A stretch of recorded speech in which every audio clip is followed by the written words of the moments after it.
Dear YouTube family, welcome back to Neeta tarot. ಇವತ್ತು ನಾನು ಯಾವ ವಿಚಾರವಾಗಿ ರೀಡಿಂಗ್ ಮಾಡ್ತಾ ಇದ್ದೀನಿ ಅಂತ ಹೇಳಿದ್ರೆ, ನೀವು ಪ್ರತಿ ಬಾರಿ ಪ್ರತಿ ಕ್ಷಣ ಯಾವ ವ್ಯಕ್ತಿಯ ವಿಚಾರವಾಗಿ ಬಹಳಷ್ಟು ನೆನಪು ಮಾಡ್ಕೊಳ್ತಾ ಇರ್ತೀರಿ, ತುಂಬ ಮಿಸ್ ಮಾಡ್ಕೊಳ್ತಾ ಇದ್ದೀರಿ, ಆ ವ್ಯಕ್ತಿಗೂ ಕೂಡ ನಿಮ್ಮ ನೆನಪು ಕಾಡ್ತಾ ಇದೆಯಾ ಅಥವಾ ಇಲ್ವಾ ಅನ್ನೋದೇ ಇವತ್ತಿನ ರೀಡಿಂಗ್ ಆಗಿದೆ.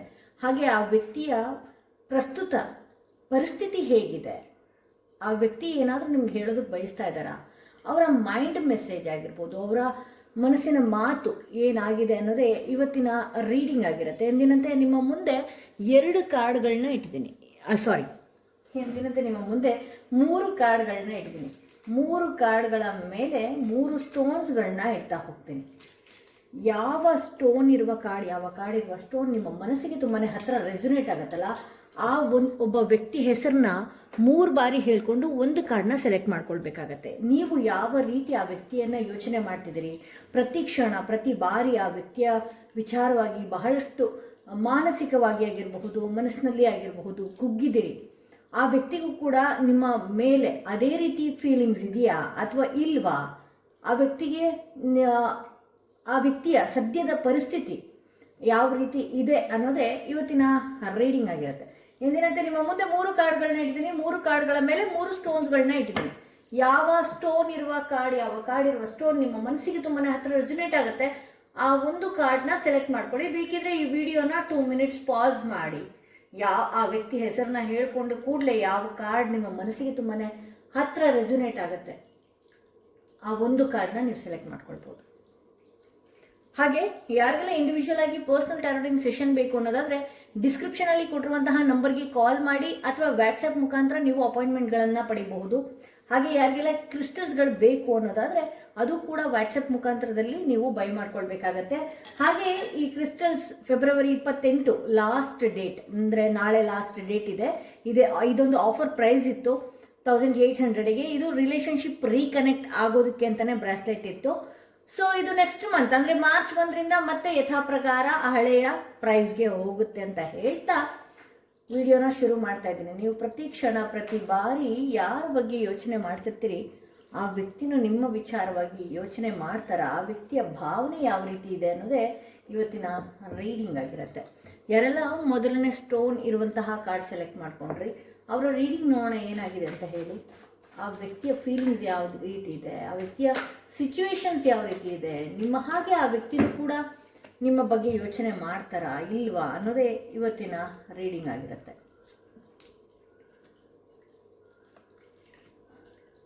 ಓಕೆ, ಇಲ್ಲಿ ನೈಟ್ ಆಫ್ ಪೆಂಟಿಕಲ್ಸ್ ಇದೆ, ಕ್ವೀನ್ ಆಫ್ ಸ್ವಾರ್ಡ್ಸ್ ಇದೆ. ನಾನೆಲ್ಲನೂ ಕೂಡ ಎಕ್ಸ್ಪ್ಲೇನ್ ಮಾಡ್ತಾ ಹೋಗ್ತೀನಿ ನಿಮಗೆ. ಈ ಹಿಂದೆ ಆ್ಯಕ್ಚುಲ್ ಆಗಿ ಈ ವ್ಯಕ್ತಿ ನಿಮ್ಮ ಮುಂದೆ ನಿಮ್ಮ ವಿಚಾರವಾಗಿ ಯಾವತ್ತೂ ಕೂಡ, ಅಂದರೆ ಇವತ್ತಂತಾನೆ ಅಲ್ಲ, ಯಾವತ್ತೂ ಕೂಡ ಆ ವ್ಯಕ್ತಿ ನಿಮ್ಮ ಮುಂದೆ ವ್ಯಕ್ತಪಡಿಸಿಲ್ಲ ನಿಮ್ಮ ಮೇಲಿರುವಂತಹ ಭಾವನೆಗಳನ್ನ. ಯಾವುದೇ ಕಾರಣಕ್ಕೂ, ಅಂದರೆ ಹೀಗೆ ಪ್ರೀತಿ ಇದೆ, ನಾನು ಕೂಡ ನಿನ್ನನ್ನು ಮಿಸ್ ಮಾಡ್ಕೊಳ್ತಾ ಇದ್ದೀನಿ, ಈ ರೀತಿ ಯಾವುದು ಕೂಡ ತೋರಿಸಿಲ್ಲ. ಬಟ್ ಆದ್ರೂ ಕೂಡ ಅವರ ಬಗ್ಗೆ ನಿಮ್ಗೆ ಅರ್ಥ ಆಗೋದ್ರೊಳಗೆ ಬಹಳಷ್ಟು ಟೈಮ್ ತೊಗೊಂಡಿದೆ ಇದು ಅಂತ ಹೇಳಿ ತೋರಿಸುತ್ತೆ. ಅಂದರೆ ಅವರ ಭಾವನೆಗಳನ್ನು ನೀವು ಅರ್ಥ ಮಾಡ್ಕೊಳ್ಳೋದಕ್ಕೆ ಅವ್ರು ಎಷ್ಟು ಸಲ ಎಕ್ಸ್ಪ್ರೆಸ್ ಮಾಡಿರ್ಬಹುದು, ನನಗೂ ಕೂಡ ನಿನ್ನ ಹಾಗೆ ಫೀಲಿಂಗ್ಸ್ ಆಗ್ತಾ ಇದೆ, ಬಟ್ ಆದರೆ ಅದನ್ನು ತೋರಿಸೋದ್ರಲ್ಲಿ ಅವರು ನಿಧಾನ ಆಗಿರಬಹುದು. ಬಟ್ ಕ್ವೀನ್ ಆಫ್ ಸ್ವಾರ್ಡ್ಸ್ ಬಂದಿರೋದ್ರಿಂದ ಇಲ್ಲಿ ನೋಡಿ, ಇಲ್ಲಿ ಪ್ರತಿ ಬಾರಿ ಕಿರಿಕಿರಿ ಮಾಡಿದಂಥವ್ರು ನೀವೇ ಆಗಿರ್ತೀರಿ ಅಂತ ಹೇಳಿ ತೋರಿಸುತ್ತೆ. ಒಂದು ಕಾಂಟ್ಯಾಕ್ಟ್ ಮಾಡೋದಕ್ಕಾಗಿರ್ಬೋದು, ಅಥವಾ ನಾನು ಇಷ್ಟೆಲ್ಲ ಕೇರ್ ಮಾಡ್ತಾ ಇದ್ದೀನಿ, ಆ ವ್ಯಕ್ತಿ ಯಾಕೆ ನನ್ನ ವಿಚಾರವಾಗಿ, ಅಂದರೆ ನನಗೆ ಯಾಕೆ ನಾನು ತೋರಿಸುವಂತಹ ರೀತಿಯಲ್ಲೇ ಪ್ರೀತಿ ಯಾಕೆ ತೋರಿಸ್ತಾ ಇಲ್ಲ, ಕಾಳಜಿ ಯಾಕೆ ತೋರಿಸ್ತಾ ಇಲ್ಲ. ಹೌದು, ನೀವು ಇದನ್ನು ವ್ಯಕ್ತಪಡಿಸ್ತೀರಿ. ಹಾಗೆ ನೀವು ಅಂದ್ಕೊಂಡ ರೀತಿಯಲ್ಲೇ ಆ ವ್ಯಕ್ತಿ ಇರಬೇಕು ಅನ್ನುವಂತಹ ರೀತಿಯಲ್ಲಿ ನೀವು ರಿಡ್ಜ್ ಆಗಿರ್ಬೋದು, ಅಥವಾ ಹೀಗೆ ಇರು ಅನ್ನುವಂತಹ ಒಂದು ಹಠಕ್ಕೆ ಬಿದ್ದಿರಬಹುದು ಅಂತಲೂ ತೋರಿಸುತ್ತೆ. ಸೊ ಇದರಿಂದಾಗಿ ಈ ವ್ಯಕ್ತಿಯ ವಿಚಾರದಲ್ಲಿ ಕೆಲವೊಂದು ಸಲ ಕೆಲಸ ಮಾಡುವಾಗ ಆಗಿರಬಹುದು, ಅಥವಾ ನಿಮ್ಮ ವಿಚಾರದಲ್ಲೂ ಕೂಡ ಆಗಿರ್ಬೋದು, ಯಾವುದು ಕೂಡ ಆ್ಯಕ್ಷನ್ ತೊಗೊಳೋದಕ್ಕೆ ಭಾಳಷ್ಟು ಕನ್ಫ್ಯೂಷನ್ ಆಗಿದ್ದಾರೆ. ಯಾಕೆ ನೀವು ಅವ್ರಿಗೆ ಈ ಹಿಂದೆ ಟೈಮ್ ಕೊಡದೇ ಇರುವಂಥದ್ದು, ಅವ್ರು ನಿಮ್ಮ ಬಗ್ಗೆ ಯೋಚನೆ ಮಾಡೋದಕ್ಕಾಗಿರ್ಬೋದು, ಅಥವಾ ನಿಮಗೆಲ್ಲ ಫೀಲಿಂಗ್ಸ್ ಇದೆ, ಆ ವ್ಯಕ್ತಿಯ ವಿಚಾರವಾಗಿ ಭಾಳಷ್ಟು ಫೀಲಿಂಗ್ಸ್ ಇದೆ, ಭಾಳಷ್ಟು ಎಲ್ಲನೂ ಅಂದರೆ ನಾನು ಅಂದ್ಕೊಂಡ ರೀತಿಯಲ್ಲಿ ಆ ವ್ಯಕ್ತಿ ಇರಬೇಕು, ಅಥವಾ ನಾನು ತೋರಿಸುವ ರೀತಿಯಲ್ಲೇ ಆ ವ್ಯಕ್ತಿ ನನಗೆ ಪ್ರೀತಿ ತೋರಿಸ್ಬೇಕು ಅನ್ನುವಂತಹ ರೀತಿಯಲ್ಲಿ ಭರದಲ್ಲಿ ನೀವೇನು ಮಾಡಿದ್ರಿ, ಅವರಿಗೆ ತುಂಬ ಕಾಂಟ್ಯಾಕ್ಟ್ ಮಾಡೋದಕ್ಕೆ ಹೋಗೋದು, ಅಥವಾ ತುಂಬ ಹಠಕ್ಕೆ ಬೀಳುವಂಥದ್ದು, ಹೀಗೆ ಇರಬೇಕು, ಹೀಗೆ ನನ್ನೊಟ್ಟಿಗೆ ಇರಬೇಕು ಅನ್ನುವಂತಹ ರೀತಿಯಲ್ಲಿ ಹಠಕ್ಕೆ ಬೀಳೋದು, ಇದೆಲ್ಲ ಏನಾಗಿದೆ ಅಂತ ಹೇಳಿದ್ರೆ ಆ ವ್ಯಕ್ತಿಗೆ ಒಂದಷ್ಟು ಆ್ಯಕ್ಷನ್ ತಗೊಳ್ಳೋದ್ರಲ್ಲೂ ಕೂಡ ಕನ್ಫ್ಯೂಷನ್ ಆಗಿದೆ. ಈ ಸಂಬಂಧದ ವಿಚಾರವಾಗಿ ನಾನು ಯಾವ ರೀತಿ ಇದನ್ನು ಹ್ಯಾಂಡಲ್ ಮಾಡಬೇಕು ಅನ್ನುವಂತಹ ವಿಚಾರವಾಗಿ ಆ ವ್ಯಕ್ತಿಗೆ ಕನ್ಫ್ಯೂಷನ್. ಅಂದರೆ ನಿಮ್ಮ ಕ್ಯಾರೆಕ್ಟರ್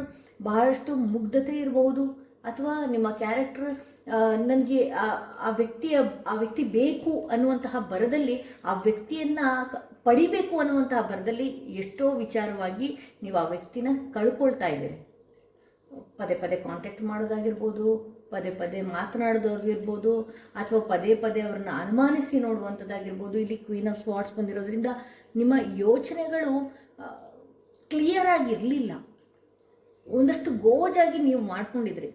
ಏಕೆಂದರೆ ಕ್ವೀನ್ ಆಫ್ ಸ್ವಾರ್ಡ್ಸ್ ಪಕ್ಕದಲ್ಲೇ 7 ಆಫ್ ವಾಂಡ್ಸ್ ಬಂದಿರೋದ್ರಿಂದ ನಿಮಗೂ ಕೂಡ ಅದು ಎಲ್ಲೋ ನನ್ನನ್ನು ಮೋಸ ಮಾಡಿಬಿಡ್ತಾರೆ. ಈ ಪಾಸ್ಟಲ್ಲಿ ಆಗಿರುವಂತಹ ಟ್ರಾಮಾ ಏನಿದೆ, ಆ ಟ್ರಾಮಾನ ಎಲ್ಲಿ ನನ್ನನ್ನು ಮಿಸ್ ಮಾಡಿಬಿಡ್ತಾರೋ, ಅಥವಾ ನಾನೆಲ್ಲಿ ಈ ವ್ಯಕ್ತಿಯನ್ನು ಕಳ್ಕೊಂಡು ಬಿಡ್ತೀನೋ, ಆ ಚೈಲ್ಡ್ಹುಡ್ಡಲ್ಲಿ ಆಗಿರುವಂತಹ ಕೆಲವೊಂದು ಫೀಲಿಂಗ್ಸ್ಗಳು ಈಗಲೂ ಕೂಡ ಅದನ್ನು ಅದೇ ರೀತಿ ನೀವು ನಡೆಸ್ಕೊಂಡು ಬರ್ತಾ ಇದ್ದೀರಿ. ಸೊ ಇಲ್ಲಿ ಎಂಪ್ರೆಸ್ ಕಾರ್ಡ್ ಬಂದಿದೆ. ಇಲ್ಲಿ ನೋಡಿ, ಈ ಪಾರ್ಟ್ನರ್, ಈ ಪರ್ಸನ್ ಜೊತೆಗಿರೋದು, ಅದು ಅವನಾಗಿರ್ಬೋದು ಅವಳಾಗಿರ್ಬೋದು, ಈ ಪರ್ಸನ್ ಜೊತೆ ಇರೋದು ನಿಮ್ಗೊಂಥರ ಕಂಫರ್ಟಬಲ್ ಫೀಲು. ಅವರು ದೂರ ಇದ್ದಾಗ ಬಹಳಷ್ಟು ಬೈಬೋದು, ಜಗಳಗಳಾಗಿರ್ಬೋದು, ಏನೇ ಇರ್ಬೋದು. ಅವ್ರ ಹತ್ರ ಬಂದಾಗ, ಅವ್ರು ನಿಮ್ಮ ಜೊತೆಗಿದ್ದಾಗ ಬಹಳಷ್ಟು ಕಂಫರ್ಟಬಲ್ ಫೀಲ್ ನೀವು ಮಾಡ್ಕೊಂಡಿದ್ದೀರಿ.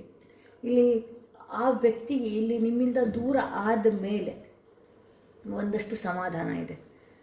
ಅವ್ರ ಜೊತೆಗಿದ್ದಾಗ ನಿಮಗೆ ಕಂಫರ್ಟಬಲ್ ಫೀಲ್ ಹೇಗಿತ್ತೋ, ಈಗ ಆ ವ್ಯಕ್ತಿ ನಿಮ್ಮಿಂದ ದೂರ ಆದಮೇಲೆ, ನೋ ಕಾಂಟ್ಯಾಕ್ಟ್ ಸಿಚುವೇಶನ್ ಆದಮೇಲೆ, ಯಾವುದೋ ಒಂದು ದೊಡ್ಡ ಸಮಸ್ಯೆಯೇ ನನ್ನಿಂದ ದೂರ ಹೋಯ್ತೇನೋ ಅನ್ನುವಂತಹ ರೀತಿಯಲ್ಲಿ ಆ ವ್ಯಕ್ತಿ ಫೀಲ್ ಮಾಡ್ಕೊಳ್ತಾ ಇದ್ದಾರೆ ಅಂತಲೇ ಹೇಳಬಹುದು.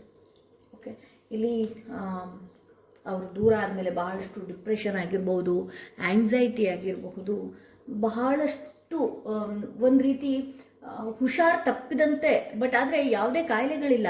ಆ ಪಾಸ್ಟಲ್ಲಿ ನಡೆದಿರುವಂತಹ ಅವ್ರು ಕೇರಿಂಗ್ ಮಾಡಿರ್ಬೋದು, ಅಥವಾ ಅವ್ರ ಜೊತೆಯಲ್ಲಿ ನಡೆದಾಡ್ದಂಥದ್ದಾಗಿರ್ಬೋದು, ಅಥವಾ ಅವ್ರ ಜೊತೆ ಓಡಾಡ್ದಂಥದ್ದಾಗಿರ್ಬೋದು, ಇದನ್ನೆಲ್ಲ ಆ ವ್ಯಕ್ತಿ ದೂರ ಆದ ಮೇಲೆ ಬಹಳಷ್ಟು ಫೀಲ್ ಮಾಡ್ಕೊಳ್ತಾ ಇದ್ದೀರಿ ಅಂತ ಹೇಳಿ ತೋರಿಸುತ್ತೆ ನನಗೆ. ಓಕೆ, ಹಾಗೆ ಇಲ್ಲಿ 9 ಆಫ್ ಪೆಂಟಿಕಲ್ಸ್ ಬಂದಿದೆ. ಆ ವ್ಯಕ್ತಿಗೆ ಅವಕಾಶಗಳು ಜಾಸ್ತಿ ಇದೆ, ಆ ವ್ಯಕ್ತಿಗೆ ದುಡಿಮೆಯ ದಾರಿ ಇದೆ, ಆ ವ್ಯಕ್ತಿ ದುಡಿಬೇಕು ಅನ್ನುವಂತಹ ಮೈಂಡ್ಸೆಟ್ನಲ್ಲಿದ್ದಾರೆ. ಹಾಗೆ ಬಹಳಷ್ಟು ದಾರಿಗಳು ಅವ್ರ ಲೈಫಲ್ಲಿ ಇರೋದ್ರಿಂದ ನಾನೊಂದಷ್ಟು ಇಂಡಿಪೆಂಡೆಂಟ್ ಆಗಿರೋದೇ ಓಕೆ, ಬಟ್ ಮತ್ತೆ ನನಗೆ ಆ ಸಂಬಂಧಕ್ಕೆ ಹೋಗುವಂಥದ್ದು ಆಗಿರ್ಬೋದು, ಅಥವಾ ನಾನು ಪ್ರತಿ ಬಾರಿ ನಿನ್ನನ್ನು ಪ್ರೀತಿಸ್ತಾ ಇದ್ದೀನಿ, ನಾನು ನಿನ್ನ ಜೊತೆಗೆ ಇರ್ತೀನಿ, ನಾನು ನಿನ್ನ ಜೊತೆಗೆ, ಏಕೆಂದರೆ ಇಲ್ಲಿ ನೈಟ್ ಆಫ್ ಪೆಂಟಿಕಲ್ಸ್ ಬಂದಿದೆ. ಅವ್ರು ಶೋ ಆಫ್ ಮಾಡುವಂತಹ ವ್ಯಕ್ತಿಗಳಲ್ಲ, ಅವ್ರ ಭಾವನೆಗಳನ್ನು ಬೇಗ ನಿಮ್ಮ ರೀತಿಯಲ್ಲಿ ಬೇಗ ಹೇಳ್ಕೊಳ್ಳುವಂಥದ್ದು, ಎಕ್ಸ್ಪ್ರೆಸ್ ಮಾಡುವಂತಹ ವ್ಯಕ್ತಿಗಳವರಲ್ಲ. ಸೊ ಅವ್ರಿಗೆ ಹೇಗೆ ಮಾಡಿದ್ರಿ ಅಂತ ಹೇಳಿದ್ರೆ, ನೀವು ಅವರು ಕಾಂಟ್ಯಾಕ್ಟ್ ಮಾಡೋದಕ್ಕಿಂತ ಮುಂಚೆ ಕಾಂಟ್ಯಾಕ್ಟ್ ಮಾಡುವಂಥದ್ದಾಗಿರ್ಬೋದು. ನಾನು ಕ್ಲಾರಿಫಿಕೇಷನ್ಗೋಸ್ಕರ ಪಾಸ್ಟ್ ಲೈಫಲ್ಲಿ ಏನೇನಾಗಿದೆ ಅನ್ನುವಂತಹ ಕ್ಲಾರಿಫಿಕೇಷನ್ಗೋಸ್ಕರ ಒಂದಷ್ಟು ಕಾರ್ಡ್ಸ್ಗಳನ್ನ ತೆಗಿತಾ ಇದ್ದೀನಿ. ಇಲ್ಲಿ ಸನ್ ಕಾರ್ಡ್ ಬಂದಿದೆ. ಆ್ಯಕ್ಚುಲಾಗಿ ಇಲ್ಲಿ ಏನಾಗಿದೆ ಗೊತ್ತಾ, ಈ ವ್ಯಕ್ತಿಯೊಟ್ಟಿಗಿದ್ದಾಗ ನಿಮಗೊಂದು ಸಮಾಧಾನ ಸಿಕ್ಕಿದೆ. ಹಾಗೆ ಜನ ನೋಡಿದವರು ಒಳ್ಳೆಯ ಲೈಫ್ ಇರ್ಬಹುದೇನೋ ಅನ್ನುವಂತಹ ರೀತಿಯಲ್ಲಿ ಒಂದು ರೀತಿ ಶೈನ್ ಆಗಿ ಕಂಡಿದ್ದೆ. ನಿಮ್ಮಿಬ್ಬರ ರಿಲೇಷನ್ಶಿಪ್ ಆಗಿರ್ಬೋದು, ಹಸ್ಬೆಂಡ್ ವೈಫ್ ಆಗಿರ್ಬೋದು, ಲವಲ್ ಆಗಿರ್ಬೋದು, ಒಂದು ರೀತಿ ಬಹಳಷ್ಟು ಹಾಡಿ ಹೊಗಳಿದ್ದಾರೆ ಜನ. ಈಗ ಅದು ನೀವು ಮಾಡ್ಕೊಂಡಂತಹ ಮಿಸ್ಟೇಕ್ಸು, ಅಥವಾ ಎಲ್ಲಿ ನನ್ನಿಂದ ಈ ವ್ಯಕ್ತಿಯನ್ನು ಕಿತ್ಕೊಂಡು ಬಿಡ್ತಾರೋ ಅನ್ನುವಂತಹ ವಿಚಾರವಾಗಿ ನೀವು ಬಹಳಷ್ಟು ಅವ್ರನ್ನ ಉಸಿರುಗಡ್ಸಕ್ಕೆ ಹೋದಾಗ ಇಲ್ಲಿ 10 ಆಫ್ ಪೆಂಟಿಕಲ್ಸ್ ಬಂದಿದೆ. ಅವರಿಂದ ನಿಮಗೂ ಕೂಡ ಬಹಳಷ್ಟು ಹಣಕಾಸಿನ ಹೆಲ್ಪ್ ಕೂಡ ಆಗಿದೆ, ಅಥವಾ ನಿಮ್ಮಿಂದ ಅವ್ರಿಗೂ ಕೂಡ ಹಣಕಾಸಿನ ವಿಚಾರದಲ್ಲಿ ಹೆಲ್ಪ್ ಆಗಿರ್ಬೋದು, ಅಥವಾ ಅವ್ರ ಕೆಲಸಗಳು ಬೇಗ ಬೇಗ ಆಗ್ತಾ ಇದ್ದಂಥದ್ದು ಕೂಡ ಆಗಿರಬಹುದು ಅನ್ನುವಂಥ ವಿಚಾರವಾಗಿ ತೋರಿಸ್ತಾ ಇದೆ. ಸೊ ಈ ಪಾಸ್ಟಲ್ಲಿ ಆ ರೀತಿ ನಡೆದಿರೋದ್ರಿಂದ ಎಲ್ಲಿ ಈ ವ್ಯಕ್ತಿ ನನ್ನ ಜೊತೆ ಇದ್ದ ಹಾಗೆಯೇ ಬೇರೆಯವ್ರ ಜೊತೆಗೆ ಇರ್ತಾರೇನೋ, ಏಕೆಂತ ಹೇಳಿದ್ರೆ ಅವರು ಫೀಲಿಂಗ್ ಶೇರ್ ಮಾಡೋದಿಲ್ಲ, ನಿಮ್ಮ ರೀತಿಯಲ್ಲಿ ಫೀಲಿಂಗ್ ಶೇರ್ ಮಾಡೋದಾಗಿರ್ಬೋದು, ಅಥವಾ ಅವರು ನಿಮ್ಮ ರೀತಿಯಲ್ಲಿ ಯಾವುದೇ ಒಂದು ವ್ಯಕ್ತಪಡಿಸದೇ ಇರಬಹುದು. ಸೊ ಇದು ಎಲ್ಲ ಏನಾಗ್ತಾ ಇದೆ, ನಿಮಗೆ ಒಂದಷ್ಟು ನಾನು ನಿಮ್ಮ ವಿಚಾರದಲ್ಲಿ ಕೆಲವು ಕಾರ್ಡ್ಸ್ ನಾನು ನೋಡೋದಾದರೆ 8 ಆಫ್ ಸ್ವಾರ್ಡ್ಸ್, ಬರೀ ನೆಗೆಟಿವ್ ಥಾಟ್ಸ್ಗಳಲ್ಲೇ ಅವ್ರು ನಿಮ್ಮೊಟ್ಟಿಗೆ ಇದ್ದಾಗ ಇತ್ತು. ನಾನು ಹೇಳಿದ್ನಲ್ಲ, ಚೈಲ್ಡ್ಹುಡ್ ಟ್ರಾಮಾ ಇರ್ಬೋದು, ಆ ಪಾಸ್ಟ್ ಲೈಫ್ ಇರ್ಬೋದು, ಇದೆಲ್ಲ ಏನು ಮಾಡ್ತಾ ಇದೆ ನಿಮಗೆ ಒಂದು ರೀತಿ ನೆಗೆಟಿವ್ ಆಗಿರ್ಬೋದು, ಅಥವಾ ಆ ವ್ಯಕ್ತಿಗಳ ವಿಚಾರವಾಗಿ ನಿಮಗೆ ಬೇರೆಯವ್ರು ಬಂದು ಏನಾದರೂ ಹೇಳಿರ್ಬೋದು, ಅಥವಾ ಆ ವ್ಯಕ್ತಿಯ ಪಾಸ್ಟ್ ಲೈಫ್ನ ಬಗ್ಗೆನೇ ನೀವು ನಿಮ್ಮ ತಲೆಯಲ್ಲಿ ಇಟ್ಕೊಂಡಿರ್ಬೋದು ಈಗಲೂ ಕೂಡ. ಇವ್ರು ಯಾವತ್ತಾದರೂ ನನಗೆ ಮೋಸ ಮಾಡ್ಬೋದೇನೋ, ಅವ್ರ ಜೊತೆಗೆ ಅಷ್ಟು ಪ್ರೀತಿ ಇತ್ತೇನೋ, ಅವ್ರ ಪಾಸ್ಟ್ ಲೈಫ್ ಬಗ್ಗೆ ನೀವು ತಗೊಂಡು, ಅಥವಾ ಯಾವುದಾದ್ರೂ ಒಂದು ಚಿಕ್ಕ ಮಿಸ್ಟೇಕ್ಸ್ಗಳನ್ನು ನೀವು ಇಟ್ಕೊಂಡು ಅದನ್ನು ಲ್ಯಾಗ್ ಮಾಡಿದಂಥದ್ದಾಗಿರ್ಬೋದು. ಅದೇ ನಿಮಗೆ ನಿಮ್ಮ ಕಮ್ಯುನಿಕೇಷನ್ನ ಹಾಳು ಮಾಡೋದಕ್ಕೆ ಕಾರಣ ಅದೇ ಆಗಿದೆ. ಅವ್ರ ಪಾಸ್ಟ್ ಲೈಫ್ ಆಗಿರ್ಬೋದು, ನಿಮ್ಮ ಪಾಸ್ಟ್ ಲೈಫ್ ಆಗಿರ್ಬೋದು, ಈ ರೀತಿ ಎಲ್ಲ ನಡೆದಿರೋದ್ರಿಂದ. ಸೊ ಈ ಥರ ಆಗಿದೆ. ಇಲ್ಲಿ ಆ ವ್ಯಕ್ತಿಗೆ ನಿಮ್ಮಿಂದ ದೂರ ಆದಮೇಲೆ ಒಂದಷ್ಟು ಸಮಾಧಾನಗಳಿದೆ, ಹಾಗೆ ಬಹಳಷ್ಟು ಅವಕಾಶಗಳು ಅವರ ಲೈಫಲ್ಲಿ, ಅವರ ದಾರಿಯಲ್ಲಿ ಕಾಣಿಸ್ಕೊಳ್ತಾ ಇದೆ ಅಂತಲೇ ಹೇಳ್ಬೋದು. ಸೊ ಈ ವ್ಯಕ್ತಿ ಏನು ಹೇಳೋದಕ್ಕೆ ಬಯಸ್ತಾ ಇದ್ದಾರೆ ನಿಮಗೆ ನೋಡೋಣ. ಈ ವ್ಯಕ್ತಿ ಏನು ಹೇಳೋದಕ್ಕೆ ಬಯಸ್ತಾ ಇದ್ದಾರೆ? I hide who I really am from you. Okay, ನಾನು ಏನು ಅನ್ನೋದು ನೀನು ಮಾಡಿದಂಥದ್ದಕ್ಕೆ, ಅಥವಾ ನೀನಿರುವ ರೀತಿಗೆ ನಾನು ರಿಯಲ್ ಆಗಿರೋದೇ ಅದು ಮರೆ ಮಾಚ್ದಂಗಿದೆ ಅಂತ ಹೇಳಿ. ನಾನು ಯಾರು ಅನ್ನೋದೇ, ನಾನು ಹೇಗಿದ್ದೀನಿ, ನಾನು ಯಾರು ಅನ್ನೋದೇ ನಿನ್ನ ಜೊತೆಗಿದ್ದಾಗ ಕಳ್ಕೊಂಡು ಬಿಟ್ಟಿದ್ದೆ ನಾನು ಅನ್ನುವ ರೀತಿಯಲ್ಲಿ ಆ ವ್ಯಕ್ತಿ ಫೀಲ್ ಮಾಡ್ತಾ ಇದ್ದಾರೆ ಅಂತಲೇ ಹೇಳ್ಬೋದು. ಹಾಗೆ ಇನ್ನೊಂದು ಮೆಸೇಜ್ ಏನಿದೆ ನೋಡೋಣ.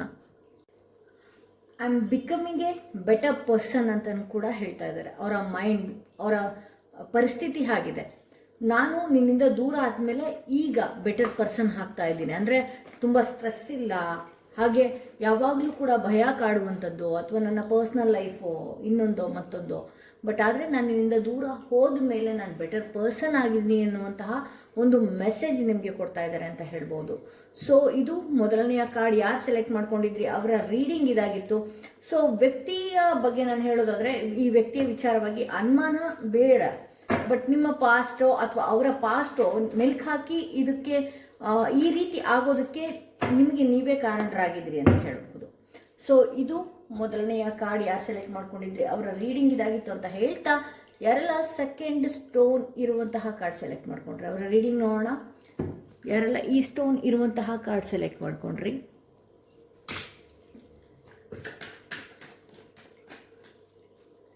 ನೀವು ಯಾರ ಬಗ್ಗೆ ಪ್ರತಿಕ್ಷಣ ಯೋಚನೆ ಮಾಡ್ತೀವಿ, ಅವರು ಕೂಡ ನಿಮ್ಮ ಬಗ್ಗೆ ಯೋಚನೆ ಮಾಡ್ತಾ ಇದ್ದಾರೆ. ಅವರ ಸಿಚುವೇಶನ್ ಯಾವ ರೀತಿ ಇದೆ ಅನ್ನೋದೇ ಇವತ್ತಿನ ರೀಡಿಂಗ್ ಆಗಿರುತ್ತೆ. ಹಾಗೆ ಆ ವ್ಯಕ್ತಿ ನಿಮಗೆ ಏನು ಹೇಳೋದಕ್ಕೆ ಬಯಸ್ತಾ ಇದ್ದಾರೆ ಅನ್ನೋದು ಕೂಡ ಇವತ್ತಿನ ರೀಡಿಂಗಲ್ಲಿರುತ್ತೆ ಅಂತ ಹೇಳ್ತಾ, ಯಾರೆಲ್ಲ ಸೆಕೆಂಡ್ ಸ್ಟೋನ್ ಇರುವಂತಹ ಕಾರ್ಡ್ ಸೆಲೆಕ್ಟ್ ಮಾಡ್ಕೊಂಡ್ರೆ ಆ ವ್ಯಕ್ತಿಯ ಹೆಸರನ್ನ 3 ಬಾರಿ ಹೇಳ್ಕೊಂಡು ಈ ಒಂದು ಕಾರ್ಡ್ ರೀಡಿಂಗ್ನ ನೋಡಬೇಕಾಗತ್ತೆ. ಬಹಳಷ್ಟು ಚೆನ್ನಾಗಿದ್ದಂತಹ ಸಂಬಂಧ.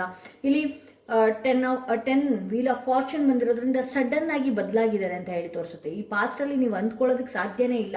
ಇಲ್ಲಿ ಏನೆಲ್ಲ ಕಾರ್ಡ್ಸ್ಗಳು ನೋಡ್ತಾ ಇದ್ರಿ, ಈ ಕಾರ್ಡ್ಸ್ಗಳು ಏನು ನಿಮಗೆ ಹೇಳುತ್ತಲ್ವಾ, ಅದರ ಆಪೋಸಿಟ್ ಆಗಿ ಆ ವ್ಯಕ್ತಿ ಇದ್ರು. ಅಂದರೆ ಬಹಳಷ್ಟು ಕೇರಿಂಗ್ ಮಾಡಿದಂಥದ್ದಾಗಿರ್ಬಹುದು, ಅಥವಾ ನಿಮ್ಮನ್ನ ಯಾರ ಮುಂದೆನೂ ಕೂಡ ಬಿಟ್ಕೊಡದೇ ಇರುವಂಥದ್ದಾಗಿರ್ಬೋದು.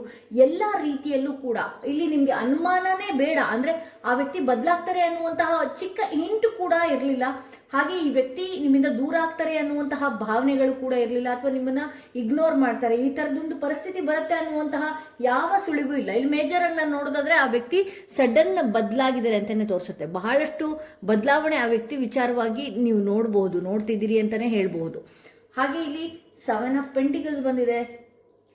ಕನ್ಫ್ಯೂಷನ್ ಅಂದರೆ ನೀವು ಏನೇ ಹೇಳ್ಬಹುದು, ಅಥವಾ ನೀವು ಏನೇ ಅಳಬಹುದು, ಅಥವಾ ನೀವು ಅವ್ರನ್ನ ಯಾವ ರೀತಿ ಇದು ಒಪ್ಸೋದಕ್ಕೆ ಹೋದ್ರು, ಅಥವಾ ಅವರಿಗೆ ನಿಮ್ಮ ವಿಚಾರವಾಗಿ ಏನೇ ಕ್ಲಾರಿಟಿ ಕೊಡೋದಕ್ಕೆ ಹೋದ್ರು, ಅಥವಾ ಈ ಪಾಸ್ಟಲ್ಲಿ ಆಗಿರುವಂಥದ್ದು ಏನೇ ನೆನ್ಪು ಮಾಡೋದಕ್ಕೆ ಹೋದ್ರು ಕೂಡ ಒಂದಷ್ಟು ಕನ್ಫ್ಯೂಷನ್ ಆಗ್ತಾರೆ ಬಿಟ್ರೆ.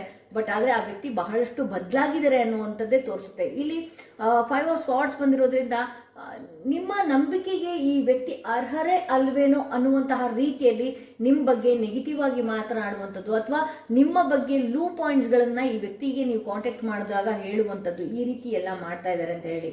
ಸೊ ಯಾವ ರೀತಿ ಭಾವನೆಗಳನ್ನು ಈ ವ್ಯಕ್ತಿಯಲ್ಲಿ ಇಟ್ಕೊಂಡಿದ್ರಿ ನೀವು, ಕಂಪ್ಲೀಟಾಗಿ ಆ ವ್ಯಕ್ತಿ ಚೇಂಜ್ ಮಾಡ್ತಾ ಇದ್ದಾರೆ ಅಂತಲೇ ತೋರಿಸುತ್ತಿಲ್ಲ. ಹಾಗೆ ಬಹಳಷ್ಟು ಕಠಿಣವಾಗಿ ಮಾತನಾಡುವಂಥದ್ದು ಅಥವಾ ಯಾವ ರೀತಿ ಫೀಲ್ ಆಗುತ್ತೆ ಅಂತ ಹೇಳಿದ್ರೆ, ನಿಮ್ಮ ಸುತ್ತ ಎಷ್ಟೇ ಜನ ಇರಬಹುದು ಅಥವಾ ನಿಮ್ಮ ಕೆಲಸದಲ್ಲಿ ಎಷ್ಟೇ ಜನ ಇರಬಹುದು, ಏನೇ ಆಗಿರಬಹುದು, ಯಾವ ರೀತಿ ನಿಮಗೆ ಮಾಡ್ತಾ ಇದ್ದಾರೆ ಅಂತ ಹೇಳಿದ್ರೆ, ಈ ರೀತಿ ಈ ವ್ಯಕ್ತಿ ಇದರ ಅನ್ನುವಂತಹ ಅರಿವು ಕೂಡ ನಿಮ್ಗಿರಲಿಲ್ಲ. ಬಹಳಷ್ಟು ಚೀಪಾಗಿ ಟ್ರೀಟ್ ಮಾಡುವಂಥದ್ದು ಅಥವಾ ನಿಮ್ಮನ್ನ ಇಗ್ನೋರ್ ಮಾಡುವಂಥದ್ದು, ಅಥವಾ ನೀವು ಯಾರನ್ನಾದ್ರೂ ಮಾತನಾಡೋದಕ್ಕೆ ಕಳಿಸಿದ್ರೆ ಅಥವಾ ನಿಮ್ಮ ಬಗ್ಗೆ ನೆಗೆಟಿವ್ ಆಗಿ ಮಾತನಾಡುವಂಥದ್ದು, ಚಿಕ್ಕ ಚಿಕ್ಕ ವಿಚಾರಗಳನ್ನು ಬಹಳಷ್ಟು ಹೈಲೈಟ್ ಆಗಿ ಮಾಡುವಂತಹ ವ್ಯಕ್ತಿ ಈಗ ಈ ರೀತಿ ಬದಲಾಗಿದ್ದಾರೆ. ಬಟ್ ಆದರೆ ಈ ಪಾಸ್ಟಲ್ಲಿ ಈ ವ್ಯಕ್ತಿ ಹಾಗಿರಲಿಲ್ಲ, ಸಡನ್ ಆಗಿ ಚೇಂಜ್ ಆಗಿದ್ದಾರೆ ಅಂತಾನೆ ತೋರಿಸುತ್ತೆ. ಹಾಗೆ ಇಲ್ಲಿ ಈಗ ಪ್ರಸ್ತುತವಾಗಿ ನಾನು ನೋಡೋದಾದರೆ ಆ ವ್ಯಕ್ತಿ ಒಂದಷ್ಟು ಸ್ವಾರ್ಥಿಯ ರೀತಿಯಲ್ಲಿ ಯೋಚನೆ ಮಾಡ್ತಾ ಇದ್ದಾರೆ. ಇಲ್ಲಿ ನಿಮ್ಮ ಫೀಲಿಂಗ್ಸಿಗೆ ಬೆಲೆ ಇದೆಯಾ, ಅಥವಾ ನಿಮ್ಮ ಯೋಚನೆಗಳಿಗೆ ಬೆಲೆ ಇದೆಯಾ, ಅಥವಾ ನಿಮ್ಮ ಟೈಮ್ಗೆ ಬೆಲೆ ಇದೆಯಾ ಅನ್ನೋ ಈ ವ್ಯಕ್ತಿ ಬಹಳಷ್ಟು ಸ್ವಾರ್ಥಿಯ ರೀತಿಯಲ್ಲಿ, ಅಂದರೆ ನೀವು ನನ್ನ ಲೈಫಲ್ಲಿ ಇದ್ದರೆ ನನಗೆ ಏನು ಡಿಸ್ಟರ್ಬ್ ಆಗಬಹುದು, ಅಥವಾ ನನ್ನ ಲೈಫ್ ಯಾವ ರೀತಿಯಾದರೂ ಬೇರೆ ಹಾದಿಗೆ ಹೋಗಬಹುದಾ, ಅಥವಾ ನನ್ನ ಯೋಚನೆಗಳು ನನ್ನ ಭಾವನೆಗಳಿಗೆ ಏನಾದರೂ ಧಕ್ಕೆ ಬರಬಹುದಾ ನೀವಿರೋದ್ರಿಂದ, ಅಥವಾ ನನ್ನ ಫಿನಾನ್ಷಿಯಲಿಯಿಂದ ಏನಾದರೂ ನೀವು ಹೆಲ್ಪನ್ನ ಬಯಸ್ತಾ ಇರಬಹುದಾ, ಈ ರೀತಿ ಎಲ್ಲನೂ ಕೂಡ ಈ ವ್ಯಕ್ತಿ ಯೋಚನೆ ಮಾಡ್ತಾ ಇದ್ದಾರೆ ಅಂತಲೇ ತೋರಿಸುತ್ತೆ. ಬಹಳಷ್ಟು ಸ್ವಾರ್ಥಿಯ ರೀತಿಯಲ್ಲಿ, ಅಂದರೆ ನನ್ನಿಂದ ಏನಾದರೂ ಹೆಲ್ಪ್ ಬೇಕಾಗಬಹುದಾ, ಅಥವಾ ನೋಡಿ ಆ ವ್ಯಕ್ತಿ ಆ ರೀತಿ ಅಂತ ತೋರಿಸ್ಕೊಳ್ಳೋದು ಇಲ್ಲ. ಒಂದಷ್ಟು ನಿಮ್ಮನ್ನು ಇಗ್ನೋರ್ ಮಾಡುವಂಥದ್ದು, ಅಥವಾ ಅವ್ರ ಲೈಫ್ ಬಗ್ಗೆ ಆಗಿರಲಿ, ಅವ್ರ ಜೀವನದ ಬಗ್ಗೆ ಅವ್ರು ಥಿಂಕ್ ಮಾಡ್ತಾ ಇದ್ದಾರೆ. ಇಲ್ಲಿ ನಿಮ್ಮ ಲೈಫ್ ಬಗ್ಗೆ ಅವರು ಕಿಂಚಿತ್ತೂ ಕೂಡ ಯೋಚನೆ ಮಾಡ್ತಾ ಇಲ್ಲ. ಏನಾಗಬಹುದು, ಅಥವಾ ನೀವು ಫೀಲ್ ಮಾಡ್ಕೊಳ್ತಾ ಇದ್ದೀರಾ, ನೀವು ನನ್ನ ಬಗ್ಗೆ ಎಷ್ಟು ಮಿಸ್ ಮಾಡ್ಕೊಳ್ತಾ ಇದ್ದೀರಾ, ಅಳ್ತಾ ಇದ್ದೀರಾ, ಯಾವುದ್ರ ಬಗ್ಗೆಯೂ ಕೂಡ ಆ ವ್ಯಕ್ತಿಗೆ ಒಂದಷ್ಟು ಗಮನನೇ ಇಲ್ಲ. ಇಲ್ಲಿ ನೀವು ಮಾತ್ರ ಈ ವ್ಯಕ್ತಿಯ ವಿಚಾರವಾಗಿ ಥಿಂಕ್ ಮಾಡ್ತಾ ಇದ್ದೀರಿ. ಈ ವ್ಯಕ್ತಿಯ ವಿಚಾರವಾಗಿ ಬಹಳಷ್ಟು ಹಗಲು ರಾತ್ರಿ ಚೇಂಜ್ ಆಗ್ತಾರೇನೋ, ಬದಲಾಗಬಹುದೇನೋ ಅನ್ನುವಂತಹ ವೇಟಿಂಗ್ ಪೀರಿಯಡ್ ನಿಮ್ದಾಗಿದೆ. ಬಟ್ ಆದರೆ ಇಲ್ಲಿ ನನ್ನಿಂದ ಏನಾದರೂ ಎಕ್ಸ್ಪೆಕ್ಟೇಷನ್ ಮಾಡ್ಬೋದೇನೋ, ಅಥವಾ ನನ್ನಿಂದ ಏನಾದರೂ ಹೆಲ್ಪ್ ಬೇಕಾಗಬಹುದೇನೋ ಅನ್ನುವಂತಹ ವಿಚಾರವಾಗಿ ಈ ವ್ಯಕ್ತಿ ಒಂದಷ್ಟು ಇವರಿಗೆ ನೀವು ಬೇಕಾದಾಗ ಅವೈಲಬಲ್ ಆಗಿರ್ತಾರೆ, ನಿಮಗೆ ಬೇಕಾದಾಗ ಈ ವ್ಯಕ್ತಿ ಅವೈಲಬಲ್ ಆಗಿರೋದಿಲ್ಲ. ಬಿಕಾಸ್ ಇಲ್ಲಿ 9 ಆಫ್ ಸ್ವಾರ್ಡ್ಸ್ ಬಂದಿದೆ. ಬಹಳಷ್ಟು ಬೆನ್ನಿಗೆ ಚೂರಿ ಹಾಕುವಂತಹ ಕೆಲಸಗಳು ಈ ಹಿಂದೆ ಮಾಡಿದ್ದಾರೆ. ನಿಮ್ಗೆ ನೋಡಿ, ಈ ವ್ಯಕ್ತಿಯ ವಿಚಾರವಾಗಿ ಒಂದು ರೀತಿಯಲ್ಲಿ ನೀವು ನಿಮ್ಮ ಸುತ್ತ ಯಾವ ರೀತಿ ಇದೆ, ಅಥವಾ ನಿಮ್ಮ ಆರೋಗ್ಯದ ಬಗ್ಗೆನೂ ಕೂಡ ನೀವು ಥಿಂಕ್ ಮಾಡ್ತಾ ಇಲ್ಲ. ಬಹಳಷ್ಟು ಯೋಚನೆಗಳನ್ನು ಮಾಡ್ತೀರಿ. ಬಹಳಷ್ಟು ಈಗಲೂ ಕೂಡ ಈ ವ್ಯಕ್ತಿಯ ವಿಚಾರವಾಗಿ ಈ ವ್ಯಕ್ತಿ ಬದಲಾಗಬಹುದೇನೋ, ಬದಲಾಗಿ ಸರಿ ಹೋಗಬಹುದೇನೋ ಅನ್ನುವಂತಹ ರೀತಿಯಲ್ಲಿದೆ. ಬಟ್ ಆದರೆ ಇಲ್ಲಿ 10 ಆಫ್ ವಾಂಡ್ಸ್ ಬಂದಿರೋದ್ರಿಂದ ಈ ವ್ಯಕ್ತಿ ಈ ಲೈಫಿಂದ, ಅಂದರೆ ನಿಮ್ಮಿಬ್ಬರ ಸಂಬಂಧದಿಂದ ಒಂದಷ್ಟು ನಂಗೆ ರಿಲೀಫ್ ಬೇಕು ಅನ್ನುವಂತಹ ರೀತಿಯಲ್ಲಿ ಹೋಗಿದ್ದಾರೆ. ಈ ವ್ಯಕ್ತಿ ವಿಚಾರವಾಗಿ ನೀವು ಎಲ್ಲ ರೀತಿಯಲ್ಲೂ ಕೂಡ ನೋವುಗಳನ್ನು ಅನುಭವಿಸಿ ಮುಂದಕ್ಕೆ ಹೋಗ್ತಾ ಇದ್ದೀರಿ ಈಗಲೂ ಕೂಡ. ಬಟ್ ಆದರೆ ಅದನ್ನು ಆ ಮೈಂಡಿಂದ ಆ ವ್ಯಕ್ತಿ ವಿಚಾರನ ನೀವು ತೆಗೆದು ಹಾಕೋದಕ್ಕಾಗ್ತಾ ಇಲ್ಲ. ಇಲ್ಲಿ 10 ಆಫ್ ವಾಂಡ್ಸ್ ಬಂದಿದೆ. ಈ ವ್ಯಕ್ತಿಗೆ ಕೆಲವು ಸಲ ನಿಮ್ಮ ಬಗ್ಗೆ ನೆನಪು ಆಗುತ್ತೆ, ಯೋಚನೆಗಳು ಆಗುತ್ತೆ. ನಾನು ನಿಮ್ಗೆ ಕಾಂಟ್ಯಾಕ್ಟ್ ಮಾಡಬೇಕು, ನಾನು ನಿಮ್ಗೆ ಮೆಸೇಜ್ ಮಾಡಬೇಕು, ಅಥವಾ ಮಾತಾಡಿಸ್ಬಿಡ್ಲಾ, ಅಥವಾ ನಿಮ್ಮ ಪ್ರೊಫೈಲ್ಸ್ಗಳನ್ನು ನೋಡುವಂಥದ್ದು, ಈ ರೀತಿಯೆಲ್ಲ ಅನಿಸುತ್ತೆ. ಬಟ್ ಆದರೆ ಅದೇ ಡೈಲಿ ರೊಟೀನ್ನ ಮಾಡ್ಕೊಂಡು ಬಿಡ್ತೀರೇನೋ ಅನ್ನುವಂತಹ ಭಯನೂ ಕೂಡ ಇದೆ. ಕೆಲವೊಂದು ವರ್ಕ್ ಪ್ರೆಷರ್ ಆಗಿರಬಹುದು, ಆ ವ್ಯಕ್ತಿಗೆ ನಿಮ್ಮ ಟೈಮ್ ಕೊಡದೇ ಇರುವಂಥದ್ದು, ಅಥವಾ ಯಾವುದೋ ಒಂದು ವಿಚಾರದಲ್ಲಿ ಸಾಕಾಗಿ ಹೋಗಿದೆ ಈ ವ್ಯಕ್ತಿಗೆ ಅನ್ನುವ ರೀತಿಯಲ್ಲೇ ಇಲ್ಲಿ ತೋರಿಸ್ತಾ ಇದೆ ಅಂತಲೇ ಹೇಳಬಹುದು. ಬಟ್ ಆದರೆ ಔಟ್ಕಮ್ ಪೇಜ್ ಆಫ್ ಪೆಂಟಿಕಲ್ಸ್ ಬಂದಿರೋದ್ರಿಂದ, ಬಟ್ ನಿಮಗೆ ಮೆಸೇಜ್ ಮಾಡಬೇಕು, ನಿಮಗೆ ಕಾಲ್ ಮಾಡಬೇಕು, ನಿಮ್ಮ ಹತ್ರ ಮಾತಾಡಬೇಕು, ಎಲ್ಲನೂ ಇದೆ. ಬಟ್ ಆದರೆ ಅದೇ ವಿಚಾರ, ಅದೇ ಯೋಚನೆ ಸ್ಟೇಬಲ್ ಆಗಿ ಇರೋದಿಲ್ಲ ಈ ವ್ಯಕ್ತಿಗೆ. ಅದು ಅವ್ರಿಗೂ ಕೂಡ ಗೊತ್ತಾಗಿದೆ. ನಾನು ಸ್ಟೇಬಲ್ ಆಗಿ ಇರೋದಿಲ್ಲ, ನಾನು ಯಾವಾಗಲೂ ನಿಮಗೆ ಬೇಕಾದಾಗ ನಾನು ಅವೈಲಬಲ್ ಆಗಿ ಇರೋದಕ್ಕಾಗೋದಿಲ್ಲ, ನೀನು ನನ್ನನ್ನು ತುಂಬ ಹಚ್ಕೊಳ್ಬಹುದೇನೋ ಅನ್ನುವಂತಹ ಫೀಲ್ ಈ ವ್ಯಕ್ತಿ ಮಾಡ್ತಾ ಇದ್ದಾರೆ ಅಂತಲೇ ಹೇಳ್ಬೋದು. ಆ ವ್ಯಕ್ತಿಯ ಮೈಂಡ್ ಮೆಸೇಜ್ ಏನಾಗಿದೆ, I wondering if you are happy without me. ನಂಗೆ ಆಶ್ಚರ್ಯ ಆಗುತ್ತೆ, ನಾನು ನಿನ್ನಿಂದ ದೂರ ಆದಾಗ ನೀನೇನಾದರೂ ಖುಷಿಯಿಂದ ಇದೆಯಾ ಅಂತ ಗೊತ್ತಾದಾಗ, ಬಹುಶಃ ನೀವು ಸ್ಟೇಟಸ್ನ ಹಾಕಬಹುದು, ಅಥವಾ DP-ನ ಹಾಕ್ಬೋದು, ಅಥವಾ ನಿಮ್ಮ ಫ್ರೆಂಡ್ ಒಟ್ಟಿಗೆ ಫಂಕ್ಷನ್ಸ್ಗಳಿಗೆ ಹೋಗುವಂಥದ್ದು. ಇದು ಆ ವ್ಯಕ್ತಿಗೆ ಗೊತ್ತಾದಾಗ ನನಗೆ ಆಶ್ಚರ್ಯ ಆಗ್ತಿದೆ. ನಿಂಗೆ ನನ್ನ ಮೇಲೆ ಯೋಚನೆನೇ ಇಲ್ವಾ, ನನ್ನ ನೆನಪೇ ಇಲ್ವಾ, ನಾನಿಲ್ಲದೆ ಇದ್ರೂ ಕೂಡ ನೀನು ಹ್ಯಾಪಿಯಾಗಿರ್ತೀಯೇನೋ ಅನ್ನುವಂತಹ ಫೀಲ್ ನನಗಾಗ ಬರ್ತಾ ಇರುತ್ತೆ ಅನ್ನುವಂತಹ ಮೈಂಡ್ ಮೆಸೇಜ್ ಇದೆ ಇದು. ಸೊ ಹಾಗೆ ಇನ್ನೊಂದು ಮೆಸೇಜ್ ಏನಿದೆ, 2 ಮೆಸೇಜ್ ಬಂದಿದೆ. I am not available. ನಾನು ಹೇಳಿದ್ನಲ್ಲ, ಇಲ್ಲಿ ನಿಮಗೆ ಬೇಕಾದಾಗ ಈ ವ್ಯಕ್ತಿ ಅವೈಲಬಲ್ ಆಗಿರೋದಿಲ್ಲ. ಅವಶ್ಯಕತೆ ಇದ್ದಾಗ ಆ ವ್ಯಕ್ತಿ ಕಾಂಟ್ಯಾಕ್ಟ್ ಮಾಡ್ಬೋದು, ಮೆಸೇಜ್ ಮಾಡ್ಬೋದು, ನಿಮ್ಮ ಪ್ರೊಫೈಲ್ಸ್ಗಳನ್ನ ನೋಡ್ಬೋದು, ಅಥವಾ ನಿಮ್ಮ ವಿಚಾರವಾಗಿ ಬೇರೆಯವರು ಹತ್ರ ಕೇಳಬಹುದು. I know I was A distraction from your pain. ನನಗೆ ಗೊತ್ತಿದೆ, ನಾನು ನಿನ್ನ ನೋವಿಗೆ ಸ್ಪಂದಿಸೋದಕ್ಕಾಗೋದಿಲ್ಲ, ನಾನು ನಿನ್ನ ನೋವಲ್ಲಿ ನಾನು ಇರೋದಕ್ಕಾಗೋದಿಲ್ಲ ಅನ್ನೋ ವಿಚಾರ ನನಗೆ ಗೊತ್ತಿದೆ. ಬಟ್ ಇಲ್ಲಿ ಏನಾಗ್ತಾ ಇದೆ ಅಂತ ಹೇಳಿದ್ರೆ, ಬಹಳಷ್ಟು ಹಚ್ಕೊಂಡಿದ್ರಿ ಈ ವ್ಯಕ್ತಿಯನ್ನ. ಈ ವ್ಯಕ್ತಿ ದೂರ ಆಗಿರೋದು ಅಥವಾ ಸ್ವಾರ್ಥತೆಯಿಂದ ಯೋಚನೆ ಮಾಡ್ತಿರೋದು, ಅದು ನಿಮ್ಮ ಗಟ್ಟಿಗೆ, ನಿಮ್ಮ ಯೋಚನೆಗೆ, ನಿಮ್ಮ ಸೋಲಾರ್ ಪ್ಲೆಕ್ಸ್ ಚಕ್ರ ಹೇಳ್ತಾ ಇದ್ರು ಕೂಡ ಇಲ್ಲಿ ಮೈಂಡ್ ಮತ್ತು ನಿಮ್ಮ ಬ್ರೈನ್ ಮತ್ತಿನ್ನೇನೋ ಸರಿ ಮಾಡ್ತಾ ಇರ್ತಿಲ್ಲ, ಎಲ್ಲ ಸರಿ ಹೋಗ್ಬೋದು ಮತ್ತು ಬರ್ಬೋದೇನೋ ಅನ್ನುವಂತಹ ಯೋಚನೆಯಲ್ಲಿ ಈಗಲೂ ಕೂಡ ಇದ್ದೀರಿ.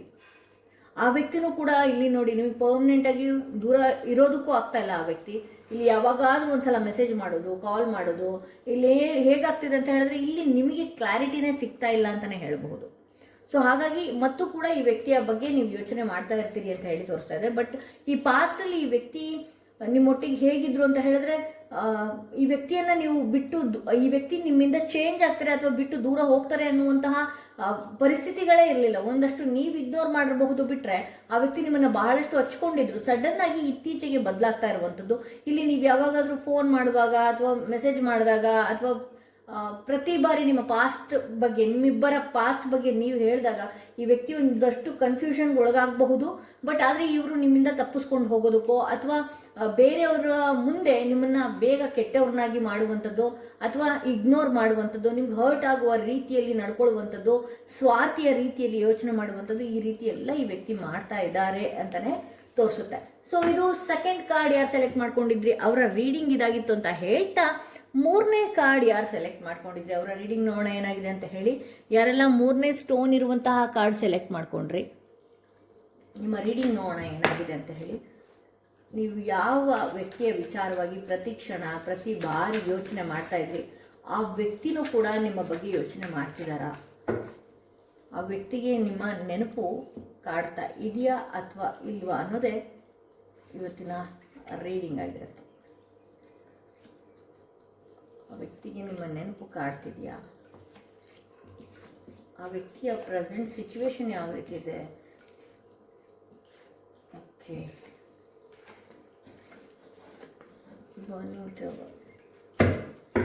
ನಾ ಎಲ್ಲನೂ ಕೂಡ ಎಕ್ಸ್ಪ್ಲೇನ್ ಮಾಡ್ತಾ ಹೋಗ್ತೇನೆ. ಈ ವ್ಯಕ್ತಿಗೆ ಒಂದಷ್ಟು ಇಲ್ಲಿ 7 ಆಫ್ ಕಪ್ಸ್ ಬಂದಿರೋದ್ರಿಂದ ಒಂದಷ್ಟು ಬ್ಲ್ಯಾಕ್ ಮ್ಯಾಜಿಕ್ ಅಂತ ಹೇಳ್ಬೋದು, ಅಥವಾ ಯಾವುದು ಸರಿ ಯಾವುದು ತಪ್ಪು, ಅಥವಾ ನಿಮ್ಮ ಫೀಲಿಂಗ್ಸ್ ಬಗ್ಗೆನೂ ಕೂಡ ಅವ್ರಿಗೆ ಯೋಚನೆ ಮಾಡೋದಕ್ಕಾಗ್ತಾ ಇಲ್ಲ.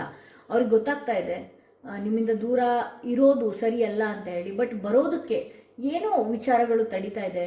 ಇಲ್ಲಿ ಎಮೋಷ್ನಲಿ ಬ್ಲಾಕೇಜ್ ಆ ವ್ಯಕ್ತಿ ಆಗಿದ್ದಾರೆ ಅಂತ ಹೇಳಿ. ಅಂದರೆ ಬಹುಶಃ ಅವರ ಪೇರೆಂಟ್ಸ್ ಆಗಿರ್ಬೋದು ಅಥವಾ ಅವರ ಯಾವುದೋ ಒಂದು ಕೆಲಸದ ವಿಚಾರದಲ್ಲಾಗಿರ್ಬೋದು, ಫ್ರೆಂಡ್ಸ್ ಆಗಿರ್ಬಹುದು, ಅವ್ರನ್ನ ಮ್ಯಾನಿಪುಲೇಟ್ ಮಾಡ್ತಾ ಇರ್ಬೋದು. ಸೊ ನಿಮ್ಮ ಹತ್ರ ಬರೋದಕ್ಕೆ ಆ ವ್ಯಕ್ತಿ ಅಥವಾ ನಿಮ್ಮನ್ನು ಕನೆಕ್ಟ್ ಆಗೋದಕ್ಕೆ ಆ ವ್ಯಕ್ತಿಗೆ ಬಹಳಷ್ಟು ಕನ್ಫ್ಯೂಷನ್ ಆಗ್ತಾ ಇದೆ. ನಾನು ಯಾವುದನ್ನು ತಗೋಬೇಕು, ಯಾವುದನ್ನು ಬಿಡಬೇಕು, ಇಲ್ಲಿ ನಿಮ್ಮನ್ನು ಬಿಟ್ಟು ದೂರ ಇರೋದಕ್ಕೂ ಆಗ್ತಾ ಇಲ್ಲ, ಅಥವಾ ಆ ವ್ಯಕ್ತಿ ನಿಮ್ಮ ಹತ್ರಕ್ಕೂ ಬರೋದಕ್ಕಾಗ್ತಾ ಇಲ್ಲ. ಇಲ್ಲಿ ಮೇನ್ ರೀಸನ್ ನಾನು ನೋಡೋದಕ್ಕೆ ಹೋದರೆ ಇಲ್ಲಿ ಜಡ್ಜ್ಮೆಂಟ್ ಕಾರ್ಡ್ ಬಂದಿದೆ. ಅಂದರೆ ನಿಮ್ಮ ಪಾಸ್ಟ್ ಲೈಫ್ ಕನೆಕ್ಷನ್ ಒಂದಿದೆ. ಇದು ಕಾರ್ಮಿಕ್ ರಿಲೇಷನ್ಶಿಪ್ ಅಂತಲೇ ಹೇಳ್ಬೋದು. ಪಾಸ್ಟ್ ಲೈಫಲ್ಲಿ ಆ ವ್ಯಕ್ತಿ ಮತ್ತು ನಿಮ್ಮ ಒಂದು ಒಳ್ಳೆಯ ಸಂಬಂಧಗಳು ಈ ಲೈಫಲ್ಲೂ ಕೂಡ ಅದು ಕನೆಕ್ಟ್ ಆಗಿದೆ. ಬಟ್ ಆದರೆ ಋಣ ಇರುವಷ್ಟು ದಿನಗಳ ಕಾಲ ಈ ವ್ಯಕ್ತಿ ನಿಮ್ಮೊಟ್ಟಿಗಿದ್ರು, ಬಹಳಷ್ಟು ಚೆನ್ನಾಗಿದ್ರು. ಬಟ್ ಆದರೆ ಈಗಲೂ ನೋಡಿ ಆ ವ್ಯಕ್ತಿಗೆ ನಿಮ್ಮ ಮೇಲೆ ಫೀಲಿಂಗ್ಸ್ ಇದೆ. ಬಟ್ ಆದರೆ ಬರಬೇಕಾ ಬೇಡವಾ ಅಥವಾ ಯಾವ ರೀತಿ ಇದನ್ನು ತೊಗೊಂಡು ಹೋಗಬೇಕು ಅನ್ನುವಂತಹ ಒಂದು ಯೋಚನೆ ಕೂಡ ಈ ವ್ಯಕ್ತಿಗೆ ಮಾಡೋದಕ್ಕಾಗ್ತಾ ಇಲ್ಲ. ಇಲ್ಲಿ ಜಡ್ಜ್ಮೆಂಟ್ ಕಾರ್ಡ್ ಬಂದಿರೋದ್ರಿಂದ ಇದೊಂದು ಕಾರ್ಮಿಕ್ ರಿಲೇಷನ್ಶಿಪ್ ಅಂತಲೇ ಹೇಳಬಹುದು. 7 ಆಫ್ ಪೆಂಟಿಕಲ್ಸ್ ಬಂದಿದೆ. ಅಂದರೆ ಬಹಳಷ್ಟು ಇಲ್ಲಿ ನೋಡಿ, ನಿಮ್ಮಿಬ್ಬರ ಮನಸ್ಸಿನಲ್ಲೂ ಬಹಳಷ್ಟು ಕನಸುಗಳನ್ನು ಕಟ್ಕೊಂಡಿದ್ರಿ, ಬಹಳಷ್ಟು ಆಸೆಗಳನ್ನು ಕಟ್ಕೊಂಡಿದ್ರಿ, ಬಹಳಷ್ಟು ಹೋಪ್ನ ಈ ವ್ಯಕ್ತಿಯ ವಿಚಾರವಾಗಿ ನೀವು ತುಂಬಾ ಇಟ್ಕೊಂಡಿದ್ರಿ. ಮುಂದಿನ ಎಷ್ಟೋ ಜೀವನಗಳ ಬಗ್ಗೆ ಈ ಹಿಂದೆನೇ ನೀವು ಯೋಚನೆ ಮಾಡಿಬಿಟ್ಟಿದ್ರಿ, ನಮ್ಮಿಬ್ಬರು ಲೈಫ್ ಹೀಗಿರಬೇಕು ಹಾಗಿರಬೇಕು ಅನ್ನುವಂತಹ ಬಹಳಷ್ಟು ಯೋಚನೆಗಳನ್ನು ಕಟ್ಟಿಟ್ಟಿದ್ರಿ.